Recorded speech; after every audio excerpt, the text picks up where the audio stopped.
Salut à tous et bienvenue pour ce deuxième numéro de la saison de Réservoir. On se retrouve après une belle victoire olympienne. C'était samedi dernier au stade de Carnoux face à un favori pour la montée en nationale, Fréjus Saint-Raphaël. Une belle victoire, 2-0 des troupes olympiennes. On voit de suite que ça change tout au niveau du classement, au niveau du bilan, puisque Olympique de Marseille compte 2 victoires, 2 défaites, 1 match nul. On est dans des standards intéressants. Voilà, bravo à l'équipe de David Le Frappeur qui a signé sa prestation la plus aboutie avec une équipe encore très très jeune. Vous allez voir, le 11 de départ, c'était donc dans un 4-4-2 Losange, voilà, qui s'installe petit à petit pour cette année pour cette équipe. Un 4-4-2 Losange où on voit 2 relayeurs, Yapi Yapo, Nassim Hamed. Ils sont tous les deux nés après l'an 2000. Voilà, Nassim Hamed a encore 16 ans. Voilà, rendez-vous compte. Et il joue relayeur, il n'a pas peur d'aller gratter des ballons dans les pieds des milieux adverses. C'est vraiment une bonne pioche. Et puis, il y a ce Ismail Adou, on en parle beaucoup depuis le début de saison, recruté à Valenciennes.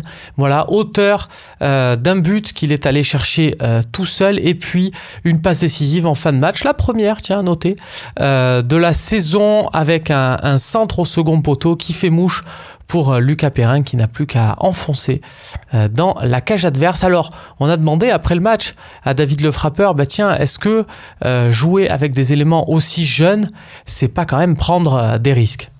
Ouais, on prend des risques, mais c'est des risques qui sont mesurés, voilà, puisque les joueurs affichent un niveau intéressant. Voilà, ça se passe bien dans leur catégorie. Moi, j'estime qu'ils peuvent jouer en CFA, donc voilà, je les mets. Je les mets parce qu'ils ont le profil. Dans ce système-là, ça leur va bien, et au moins j'optimise leur profil au poste. Voilà, et puis ça permet surtout d'avoir du monde au milieu pour bien utiliser le ballon, quoi. Voilà, donc non, c'est ce que font les 2000, c'est intéressant, comme confirment certains 99 ou voire 98. Ouais. Alors tiens, puisqu'on est avec l'entraîneur de la réserve, on a profité aussi pour le questionner sur les joueurs du groupe pro qui sont un peu mis à l'écart. On pense à Gaël Andonian, à Rod Fanny, à Henri Bédimo qui ne sont jamais dans les groupes de Rudy Garcia. Ils ne sont même pas dans la liste des joueurs convoqués pour les compétitions européennes. Et on se disait que tiens, ça pouvait peut-être apporter de l'expérience sans pour autant brimer des jeunes, parce que on voit en défense centrale, c'est Brice Nlaté, dont on parle beaucoup à l'OM, qui est dans sa dernière année de contrat, qui joue en ce moment en tant que titulaire. Donc tiens, pourquoi pas remplacer Nlaté par un Rod Fanny ou un Henri Bédimo pour apporter de l'expérience aux jeunes troupes. On écoute la réponse de David Le Frappeur. On voit que la porte est pas vraiment ouverte, même s'il dira jamais qu'elle est fermée. C'est pas l'ordre du jour, puis déjà c'est pas mon souci premier, ça c'est des professionnels, donc ils sont gérés par le staff pro. Après, voilà, de ce qu'on peut voir ce soir contre une grosse écurie du championnat, voilà, qui s'en sort plutôt bien, ça monte crescendo au niveau.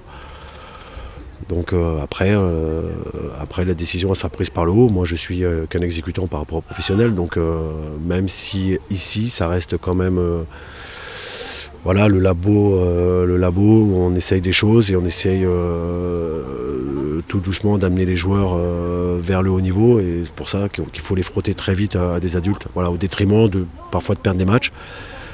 Mais quand ils sont comme ça ce soir, voilà, il n'y a pas grand chose à dire, on avance tout doucement, mais on avance, voilà, sur le projet formation. Allez, deuxième partie de Réservoir, les temps de jeu, on le répétera jamais assez, le classement le plus important pour ce niveau de la compétition.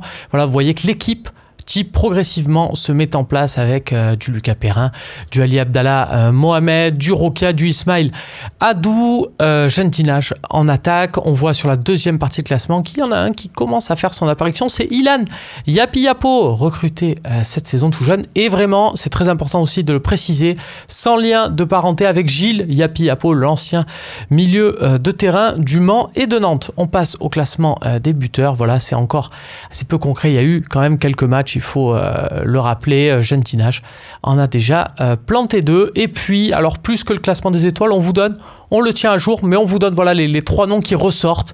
Voilà, jusque là, pour l'instant, c'est Ismail Adou, Christopher Rokia et Youssouf Sarri qui avaient rendu bien des services sur les 2 premiers matchs. Il est resté depuis avec le groupe pro. À voir s'il fera des apparitions dans les prochains numéros de Réservoir.